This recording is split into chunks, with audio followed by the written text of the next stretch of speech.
Itachi Uchiha கொடுத்த entry மாதிரி ஹாலிவுட்ல கூட யாரும் கொடுத்துருக்க மாட்டாங்க. இட்டாச்சி கொடுத்த என்ட்ரியை பார்த்து தான் பாதி இருக்கு நருட்டோ பார்க்கவே தோணிருக்கும். இட்டாச்சியும் கிசாமையும் லீஃப் வில்லேஜுக்குள்ள என்டர் ஆகுறாங்க. எதனாலனா நருட்டோட்ட இருந்து நயன் டெயில் ஃபாக்ஸை கேப்சர் பண்ணதான். வில்லேஜுக்குள்ள இட்டாச்சி போன உடனே எல்லாருக்கும் ஒரு சந்தேகம் வந்திருக்கும். அந்த சந்தேகத்தை கிளியர் பண்ண ககாஷி அந்த இடத்துல வெயிட் பண்ணிக்கிட்டு இருப்பாரு. இதெல்லாம் தெரிஞ்சுக்கிட்ட இட்டாச்சி அந்த இடத்தோட்டு கொஞ்ச நேரத்துல போயிருப்பாரு. அமைதியா போன நம்ம இட்டாச்சிய வழிமறிச்சு கேள்வி கேட்டிருப்பாரு நம்ம ஆசுமா சென்சே. ஆசுமா நீ யாருன்னு கேட்கும்போது வெறும் கண்ணை மட்டும்தான் காணிப்பாரு. கண்ணை பார்த்த உடனே அவங்களுக்கு தெரிஞ்சிடும் அது இட்டாச்சி உச்சிகான்னு. இட்டாச்சி உச்சிகான்னு தெரிஞ்சும் கூட ஆசுமா சொல்லுவாரு, ஒழுங்கா 2 வாரம் பிரச்சனை பண்ணாம போயிருங்க, இல்லாட்டா 2 வாரத்தையும் தோக்கடிச்சிருவேன்னு நம்ம ஆசுமா சொல்லியிருப்பாரு. இதெல்லாம் ஃபர்ஸ்ட் கேட்கும் போது நல்லா இருந்துச்சு. அதுக்கு அப்புறம் தான் தெரிஞ்சிச்சு அது ஒரு காமெடின்னு. அதுக்கப்புறம் இத்தாச்சி நம்ம இந்த இடத்தோட்டு போகணும்னா இவங்கள தோக்கடிச்சிட்டு தான் போகணும்னு சொல்லுவாரு. உடனே 2 வாரத்துக்கு இடையில பேட்டில் ஆரம்பிச்சிருக்கோம். கென்ஜூட்சு யூஸ் பண்ற குரணை கூட அந்த இடத்துல இத்தாச்சியோட கென்ஜூட்சு பார்த்து தோத்து போயிருப்பாவ.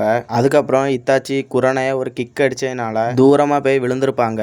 அதுக்கப்புறம் இவைய 2 பேருக்கு உதவியா நம்ம ககாஷி வந்திருப்பாரு. ககாஷி முதல்ல அந்த இடத்துல சொன்ன வார்த்தை என்ன தெரியுமா? நீங்க என்ன வேணா பண்ணுங்க, ஆனா அவன் கண்ணை மட்டும் பாக்காதீங்க அப்படின்னு ககாஷி அட்வைஸ் பண்ணிருப்பாரு. ககாஷி சொன்னபடியே அவங்க 2 பேரும் இத்தாச்சியோட கண்ணை மட்டும் பாத்துருக்க மாட்டாவ. ககாஷிட்ட ஷரிங்கன் இருக்கனால இத்தாச்சியோட கண்ணை அவன் மட்டும் பாத்துருப்பான். என்னதான் ககாஷிக்கு ஷரிங்கன் உதவியால இத்தாச்சியோட கண்ணை பார்க்க முடிஞ்சாலும் இத்தாச்சியோட கென்ஜூட்சு முன்னாடி ககாஷி தோத்து போயிருப்பாரு. சரி நீங்க சொல்லுங்க, இந்த 2 பேர்த்துல உங்களுக்கு யாரை பிடிக்குமோ? மறக்காம ககாஷியை பிடிச்சிருந்தா சேனலை சப்ஸ்கிரைப் பண்ணிருங்க. இத்தாச்சியை பிடிச்சிருந்தா மறக்காம வீடியோக்கு ஒரு லைக் போட்டுருங்க. பாப்போம் யாருக்கு ரொம்ப ஃபேன் பேஸ் இருக்குன்னு. இத்தாச்சியோட கென்ஜூட்சுனால ககாஷி ரொம்பவே பாதிப்படைஞ்சிருப்பாரு. இவங்க 2 பேட்டில்ல ஜெயிச்சது நம்ம இட்டாச்சி உச்சிகா தான். உங்களால ஒத்துக்கிட முடியாட்டாலும் இதுதான் உண்மை. ககாஷி கென்ஜூட்சு விட்டு வெளில வந்த உடனே முட்டி போட்டு கீழே விழுந்திருப்பாரு. ககாஷி இப்படி இருக்கனால கூட இருக்கவங்களை கொல்லதுக்கு கிசாமே வேகமா ஓடி போவாரு. இந்த இடத்துல 2வது மாஸ் என்ட்ரியா மைட் கை வந்திருப்பாரு. இந்த இடத்துல காய் வந்தது ரொம்ப ரொம்ப கூஸ் பம்ஸா இருக்கும். அவரோட போஸுக்கும் அவரோட பேச்சுக்கும்